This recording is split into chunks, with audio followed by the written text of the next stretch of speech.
So my name's Gemma Messenger and I'm the Faculty Placement Manager for Arts and Humanities. There's one of me per faculty. We're employed by the Careers and Enterprise Centre, and then work kind of out in faculty, kind of working directly with the students that we support. Placement years have been an ever-increasing thing across the years. It was only over the last 5 years that they embedded it as an option across the whole university, but pockets of placements were going on kind of in the business school and some of the sciences for a long time. And yeah, our role is to basically help students to find and secure and enjoy placement years. So I'll go through some slides which will just give you the kind of basic information about how placement years work at Durham University. It is slightly different at different institutions, so if you have been visiting other universities, there might be some kind of small differences. I'm also joined today by Elodie, who's our ambassador today. Elodie's just finished her degree, but she did a placement year as part of her degree, so she'll be able to give you that kind of personal experience of what it was like to apply for placements, to go through her placement experience, and then obviously return to Durham and actually complete her degree as well. And we'll have plenty of time for questions at the end too. So at Durham University, placement year is typically taken between your second and third year. It's a minimum of 40 weeks full-time professional level work experience or equivalent. So sometimes students do secure kind of part-time roles, which is absolutely fine. They just need to do it for slightly longer to kind of make up that equivalent of 40 weeks, which is roughly around 9 months. For some of the degrees and some of the faculties, you do have an option of not having to do one placement at one institution or one organisation, should I say, for a long time, and you can actually split it up into a number of shorter opportunities. But that's only the case for social sciences and health and for arts and humanities. It's formally assessed on a pass or fail basis, apart from chemistry. So chemistry works slightly differently in that it does count towards your final degree outcome. But for most, it's pass or fail and is just officially recognised within your degree title. So once you've completed your placement year, your degree title will change to say with placement year on the end. There's lots of different reasons why students choose to take placement years and lots of benefits to doing it. I think the most popular and the most obvious is probably about enhancing your CV, so getting a year's worth of really good work experience under your belt, something that you can add to your CV, something that you can evidence when you're applying for those kind of graduate roles as well.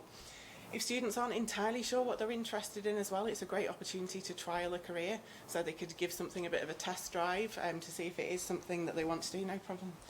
See if it is something that they want to do for their future career. And I think even if they do something and come back to university thinking, I thought that was what I wanted to do, but it's not entirely what I wanted to do, that's fine. It's still not a wasted year. You've still built your employability skills.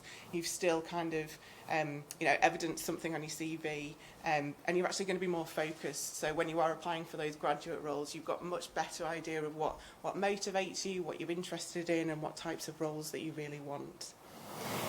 There is some evidence that says it increases your academic prospects, and I'll come on to that in a little bit. So typically students who do placement years tend to perform better in their degrees. A chance to earn money, which is a massive benefit. So it does give you the chance to kind of work for the year and earn a decent salary. There are unpaid placements out there. They typically tend to be in certain sectors though, so clinical psychology, a lot of mine in arts and humanities who want to go into arts, culture, heritage. There isn't those kind of big 12-month placement schemes that are paid good salaries. If students find a placement that is unpaid that they really want to do, it still has to go through our approval process and it can happen. But as an institution, we don't advertise unpaid placements because we think it's unfair on two levels. One, that students should get paid for the work that they do at the end of the day. But then the other level is that it instantly puts barriers between those students who can afford to apply for those roles and those students that can't. So in terms of inclusivity, we don't advertise unpaid placements. But if a student finds one they really want to do and it is going to benefit them and their future career aspirations, then we can approve them. And it's also a chance to discover a new city or country. So students don't have to stay in Durham for placements, they don't have to stay in the UK. They can travel internationally to complete a placement year, as long as it's a country that's safe to travel to. So again, part of that quality assurance checks that we do before students are allowed to go on placement is to check that the country is safe for them to travel to. The next few slides are just kind of general quotes about placement years, and I'll kind of just add a bit of more detail and context to them. So graduates who have had no previous work experience at all are unlikely to be successful during the selection process for graduate programmes. So students who come to university, whichever university they go to, and just do their degree are less likely to then be accepted for graduate roles. Placement years is a brilliant option, but we understand that not all students want to do placement years, and it's not an option for everyone to do that. So the key message, I think, as a careers and enterprise employee is to just do something else while you're at university, whether it's volunteering, a part-time job, an internship, study abroad, placement year. There's loads of opportunities. Just make sure you do something else, because a good degree from a good university just isn't enough for employers anymore. And the graduate market's really, really competitive, so you have to do something to kind of make yourself stand out. It's really important as well that, you know, employers want to see that you've got that aptitude and attitude for work, which is the kind of thing that they're looking for. It's not just about academic quality and the degree and everything that you do kind of while you're at university. There's much more than that. Last year, 59% of graduate hires from top university employers comprised of previous placement students and interns. So it kind of backs up the previous statement, but it also backs up, so a lot of big employers are now using placement years and internships as their talent pipeline. So if you go on placement with a large employer, if they invest a year's worth of time and money and resource into kind of shaping you as a good employer, if you do a good job, the likelihood is they will offer you a graduate role, and then you come back to university with a graduate role in your back pocket. Takes the pressure off for your final year. You can just concentrate on your dissertation and your final year exams. Obviously it doesn't always happen, but that's what a lot of the big employers are doing now, so that they know that they can kind of really shape their talent and early year talent into what they want. Obviously, if you did get a graduate offer from a placement and you choose not to go back, again, that's absolutely fine. You don't have to, but it's great when the option is there. Like I said, it kind of takes the pressure off, certainly for your final year. So this slide here is taken from the CBI Education and Skills Survey. They do it every 2 years. I don't think the 23 data is out yet, so this is the most recent. But it shows you what important factors are for recruiting graduates. As you can see at the top, the attitude and aptitude for work, the kind of experience and skills that you can only build from being in a workplace is the things that they're really looking for. And obviously the next is relevant work experience or industrial placement. You'll see that the degree subject that you're studying is third down on the list, and then even further down is the university that you attended. So yes, Durham is a good university. A lot of employers do target Durham because they know we've got good students. They know we create good graduates as well. But just coming to Durham University and kind of getting a good degree isn't enough. They need to see that kind of relevant work experience and that attitude and aptitude for work. UK students who did a placement year are 12 times more likely to obtain a good degree than those who didn't. So this is back to that academic progress. There's kind of two trains of thought to this one. I think students who've done a placement year are another year older, another year wiser by the time they do their final year degrees. But for me, I think it's more about the 9-to-5 work mentality and that work ethic that students actually get while they're out on placement. They bring that back to them, to university for their final year. They tend to be typically much more organised. They project manage their dissertation far better, and they just manage their time loads better, and therefore they perform better in their final degrees. So even in a kind of small snapshot of the, in Durham University, we see it, the majority of students who go out on placement year gets first compared to those who don't do placement years, which is much lower. So not only does it benefit your employability skills and your future kind of career skills, it definitely kind of increases your academic progress as well. More than 4/5 of the country's top graduate employers are offering paid work experience programmes, providing a total of 12,849 places. So more and more employers are kind of developing placement year schemes. Like I've said, they use it as their talent pipeline, and it just makes sense for them to kind of invest that time and resource into placement year schemes so that it helps them kind of get that early talent. The majority of students who go out on placement do apply for placement year schemes, so where companies just advertise roles openly and then students obviously apply to attend those or to kind of secure those. The second most popular way, though, that students can secure opportunities is through speculative applications. So maybe they've got an idea of the kind of industry or organisation they want to work for. Maybe they've looked on the website and done a bit of research and can't see anything specific around placement years or internships. And they can do a speculative approach, so they send a CV and covering letter explaining their situation, saying that they'd really love to work for that company, and then seeing what comes back from that. And surprisingly, a lot of students actually do secure opportunities through this way, especially I would say for kind of smaller companies or more niche industries who maybe don't have the time, money and resource to actually advertise these big placement year schemes every year. It doesn't mean that they won't take placement students on, and actually by being proactive and contacting those organisations, it shows a real interest, and they kind of view that very positively and therefore will take students on. Obviously with that approach then you've got to kind of negotiate sometimes a salary and things like that, but again the university will offer support with that, so that we can kind of help students actually generate and kind of create their own opportunities. Third and fourth, in terms of ways that students actually secure opportunities, is probably through networks, so either physical networks, through friends, family, distant relatives that they have who work in that industry who can get you a bit of a foot in the door. Sometimes it's about who you know, and that's absolutely fine. Again, as long as it's a placement that's going to go through our approval process, then you can absolutely go down that route. And then another kind of level to that is virtual networks. So we advise all students at Durham University to start a LinkedIn profile from very early on and start to develop their virtual networks through there. And we have had students in the past who've secured opportunities just by contacting people via LinkedIn and starting a conversation with them and kind of really having that conversation about what they want to do, getting across their passion and interest in that industry and organisation, and then they've actually been successful in securing that way. So there's lots of different ways that students can secure opportunities, but like I said, for the majority it's applying for these kind of open opportunities.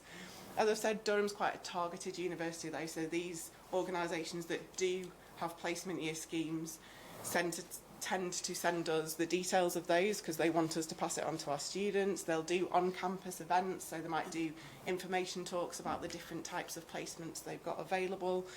They might also run workshops or skills sessions where they might do mock interviews or mock assessment centres with students so that they get to practice kind of going through that process and the recruitment process before they actually do the real thing. And we obviously encourage employers to kind of engage with our students as much as possible with that as well. There's a small group of employers that do ring fence and kind of offer exclusive opportunities to Durham students. So instead of competing with students from across the UK or internationally for places, you might only be competing with Durham University students, which makes it slightly less competitive, but still it is that kind of competitive process. But they do favour Durham University students and will kind of ring fence opportunities specifically for us. In terms of who can do a placement year, so nearly all students can do a placement year at Durham University. The only students who can't do a placement year are those that are studying a language, and that's a foreign language, not English, as either a single, joint or combined honours. And the reason behind that is that language students are required to do a mandatory year abroad instead. So the year abroad is where they would go to a different country that speaks their target language or languages if they're kind of studying a number of languages, and they have to either study or work in that country, and then they're assessed on their language progression. So whereas with placement years we tend to assess its kind of reflective learning on what skills they've developed, what were their challenges, what were the highlights, what have they learned, what are they bringing back to the university with them, what does it mean for their future career aspirations. With languages, it's very much about their language progression, and kind of they've got to write a pretty lengthy report at the end in their target language, and kind of explaining how their language has progressed over the time. So language students have to do year abroad, and all of the rest of them do have the option to do placement year. There's a number that have separate UCAS codes, so some of the ones that are listed there do have separate UCAS codes for entry with placement year. But the rest of them, you just come in on the normal 3-year programme, so whatever degree, history, geography, whatever it is, you come in on the 3-year programme. When you're here, you engage with the events and talks and workshops that we run, and also kind of with the Careers and Enterprise Centre as well. And then you would start applying for opportunities at the beginning of your second year. Then you would, once you've secured something, we transfer you onto the 4-year variant of your degree programme. So it will change to say with placement year. You go out for your 3rd year, and then you would return to Durham for your 4th and final year. So it adds a year between your 2nd and 3rd year of your degree. But like I said, some of them do have UCAS codes. If you do have the option to come in on the 4-year degree with a UCAS code, I would advise doing that. To be honest, it doesn't commit you to anything, and students do swap and change between them when they do arrive. But what it does mean is that we've got an idea of how many students are looking at placement years, and we will invite that cohort to specific information sessions, workshops, skills sessions, that kind of thing. So it does give you that, make sure that you're kind of attending the right kind of information and getting as much knowledge as possible before you start applying for those kind of opportunities. This, again, is just an absolute snapshot. It's not an exhaustive list in any sense, but it's just to show the variety of different places that students at Durham have gone on placement. So you can see there's a range of charities, third sector, public sector, private sector, industry, business skills, like absolutely everything on there. With the majority of degrees, certainly with my arts and humanities hat on, students in arts and humanities can pretty much do whatever they want. If you look at the graduate data of where history or English students go on to careers after they graduate, it's very varied and very wide. So students can pretty much do anything as long as it's going to benefit them and their future career aspirations. With some of the sciences and businesses, it has to be kind of linked to your subject, and sometimes it doesn't have to be a kind of very strong link. If you study biology, it doesn't mean you have to go into labs, but it just kind of has to have some link to the degree subject that you're studying. But for others, they can pretty much go wherever they want to. And like I said, it's very mixed in terms of where students do want to go on placement. So at this point, I'm going to hand over to Elodie. She's going to just share her experience of applying for placements, completing her placement, and then coming back to university. So I'll hand over to you. Sure. So I'm Elodie, as you can see. So I'll kind of start with why I did a placement.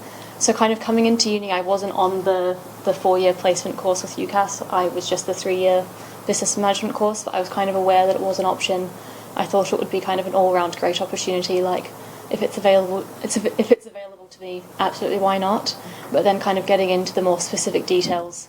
The salary, so I'd be lying if I said that wasn't a motivator. I was on 20k, that the average is kind of between 17, 18 and 25k for a placement student. As you saw before, I also heard that students who do placements tend to do better. And I was doing all right in first and second year, but I have noticed a difference in how I've done since I've come back, I will admit. And lastly, kind of from like not specifically related to wanting to do a placement itself, a reason that appealed to me for doing it was the opportunity to come back and have a normal final year. Because so I'm in my 4th year, I started in 2019. Obviously, as you all know, COVID just kind of swept through. I had 6 months of a normal uni year, then just, online for a year and a bit. So having the knowledge that I could come back and have what I would hope would be a normal year and has proven to be a normal year was very appealing to me, just to kind of try and get some of the uni experience back. In terms of the recruitment processes, it really does vary from company to company, but I personally found it quite difficult, but at the same time I learned a lot about myself, kind of, dealing with rejection, what I can and can't handle, being resilient, all those sorts of kind of, I think, really important life skills at the same time. And with COVID as well, it was more competitive because they were less available.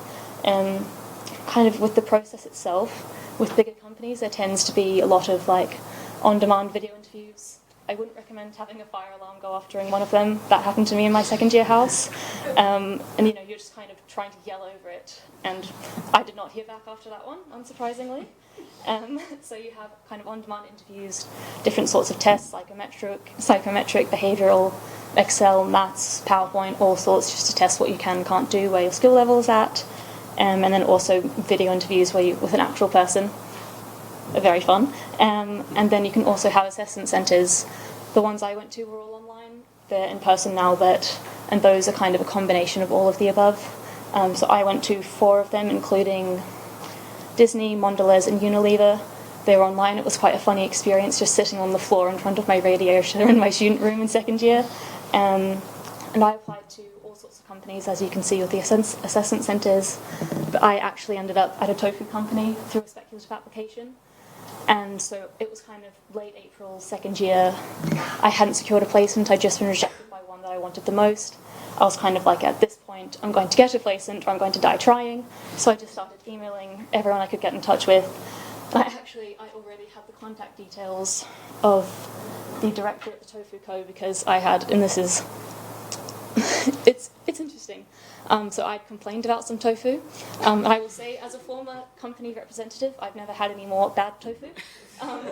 So I complained about some tofu, and then about a month or two later, when I'd been rejected, I was like, why not just, hey Lydia, here's my CV. And then she emailed me back being like, yeah, do you want to set up a call? And then about a week later, she sent me an offer to join their commercial team for the year, so that's what I did. I was an account executive at the Tofu Co. While I was an account executive in name, so you'd think that would be dealing with like the retailers, like Tesco, Sainsbury's and whatnot.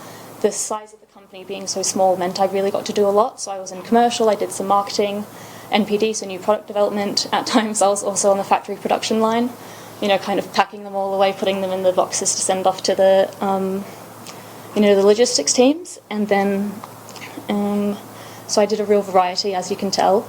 And the placement experience does really vary from company to company. For example, my housemate, she was at Unilever.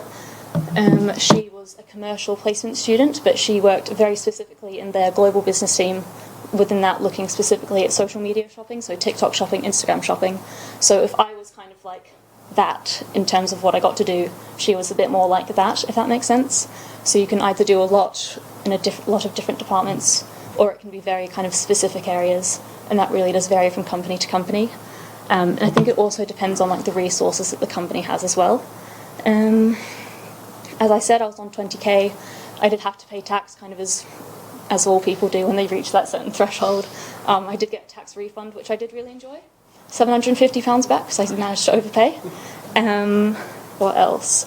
In terms of support from the university and kind of the application process, Gemma will talk about this more in a bit, but you can get like CV checks, cover letter checks, like mock interviews. Essentially, you don't have to go to them for support, but if you want to, they're certainly there. They can provide a helping hand.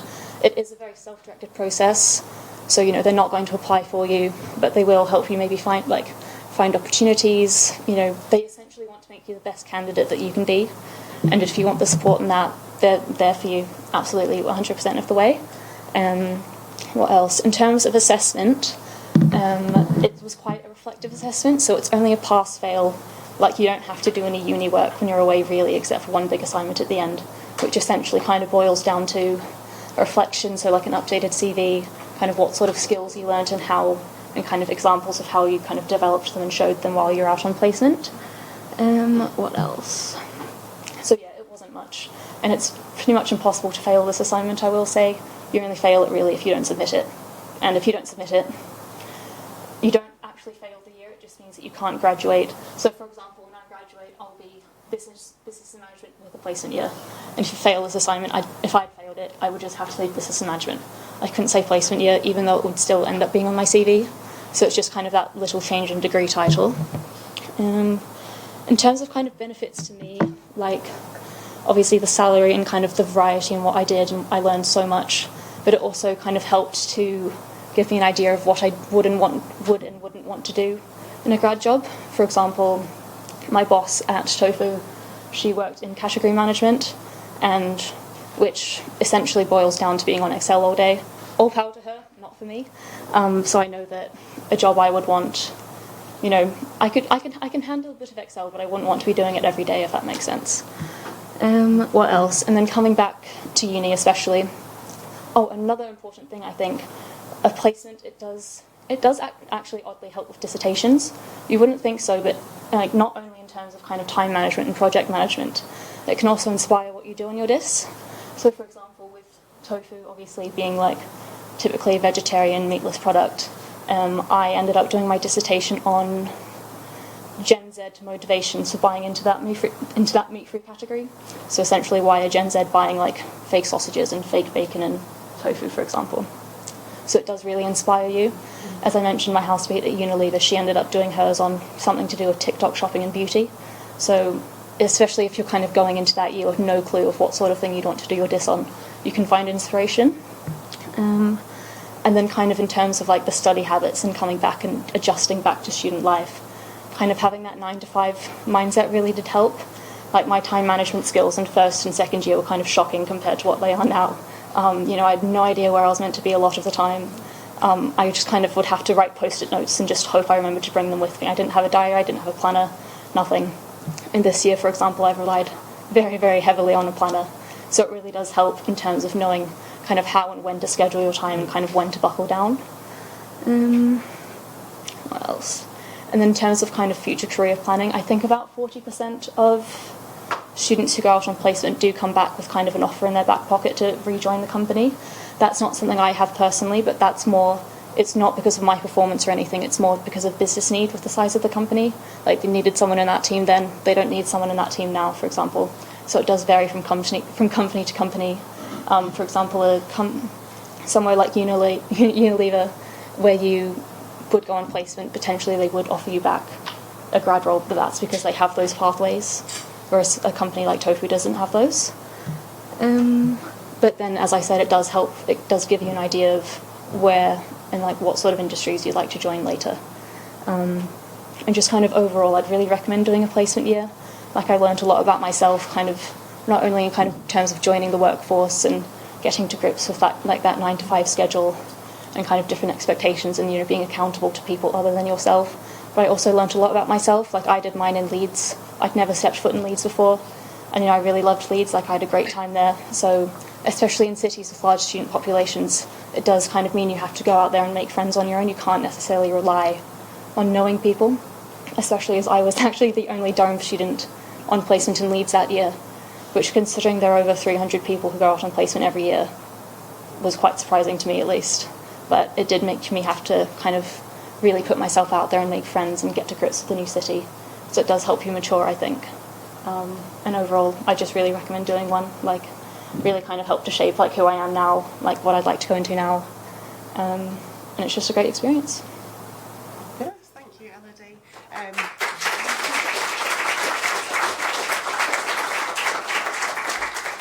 In the Q&A at the end, you'll be able to kind of direct questions either to me or Elodie, so there'll be plenty of time to ask questions soon, but thank you so much for sharing your experiences. So, as Elodie mentioned, there is a lot of support available to students who want to do placement years. So, as I've said, I'm a faculty placement manager for Arts and Humanities. There's one of us per faculty that works specifically with those students. We offer one-to-one appointments, we do workshops in departments and events, and support students in basically finding the best opportunities for them and securing those opportunities as well.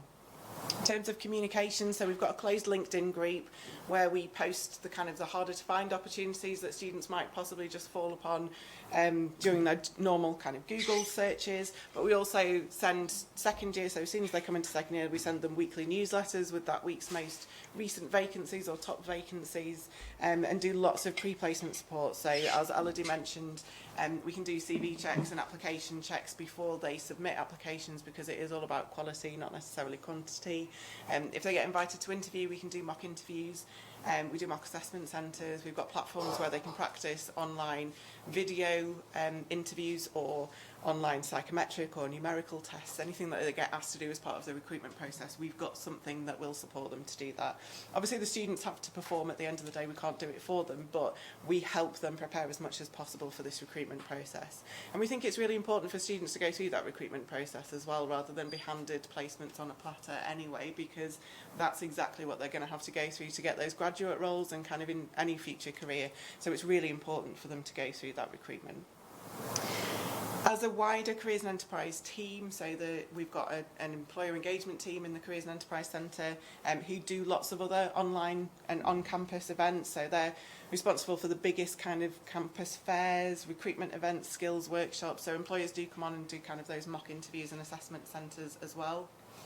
The faculty placement managers, do all the quality assurance for placement. So students can't go to Australia fruit picking, for example. It has to be something that's going to benefit them and their future career aspirations. It's got to be building those relevant employability skills that's going to be relevant to them and their future careers. So we have to pass it through quality assurance in terms of that it's the right professional level, that it's a safe company to go to, that company's got all the necessary insurances and health and safety and policies and everything in place. They have to sign a legal agreement as well, a contract between them and the university, which very clearly outlines our expectations of them as an employer, but also outlines our responsibilities to them as a student still. So students pay a reduced tuition fee when they're out on placement of 20% of their standard fee. So for home students, that's £1,850.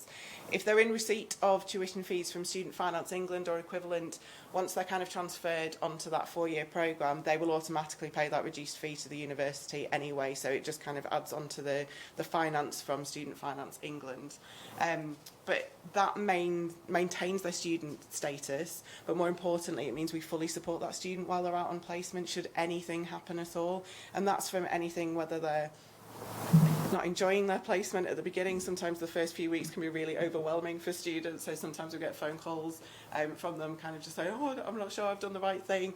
So obviously we can kind of support them in that sense. If they have any issues at work, touch wood, we haven't had anything major happening, but you know, if they were internationally and needed kind of bringing back to Durham or anything in that sense, then obviously we support them that way.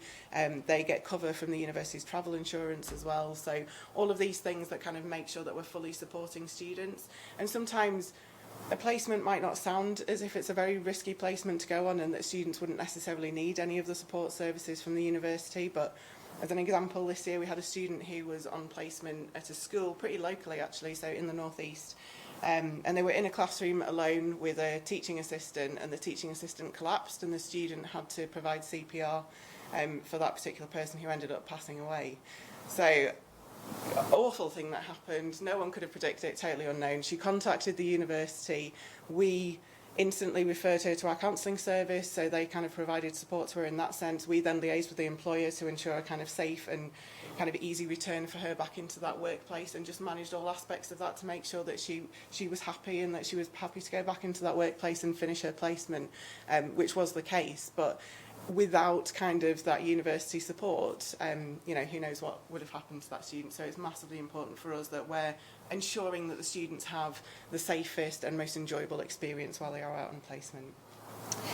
In terms of practical support pre-placement, so we do pre-placement briefings with students, so we talk through some of those aspects around, you know, how to make the most of their placement, thinking about their first day and have they thought about what they're going to wear, do they know where they're going and who to ask for when they arrive, and all of those kind of little things that sometimes kind of can make a massive difference. But also students complete their own risk assessment, so we do ask them to consider the risk of the place, so the city, the country, the workplace that they're going into as well, so that they're fully aware of everything that could potentially go wrong on placement, so hopefully they're fully prepared for if that ever does happen. And we do keep in touch with our placements, students while they're on placement as well. So they're given an academic tutor, the department keeps in touch with them and makes sure that they know when deadlines are for dissertation titles, or when they need to choose their modules for when they come back and that kind of thing. But they also do have access to the faculty placement managers while they're out if they need to talk to us about anything at all. And it's really important that we give that kind of holistic support approach to all of our students at Durham, and it's something that we're kind of really proud of and make sure that we kind of do for everyone. There's a placement year guide that we've created, which is again, it's pretty much got everything that you would want to know about placements, like why to do them, what it means at Durham, thinking about accommodation while they're out on placement or accommodation when they come back, where can you go on placement, what are the requirements for placement, what's the assessment, anything that you would kind of need to know about placements you will be able to find in this placement year guide, and it's on an open website, so you should all be able to access that by using the link. But yeah, it should answer a lot of the questions that you may have. Just give it a couple of seconds for those of you wanting to access that.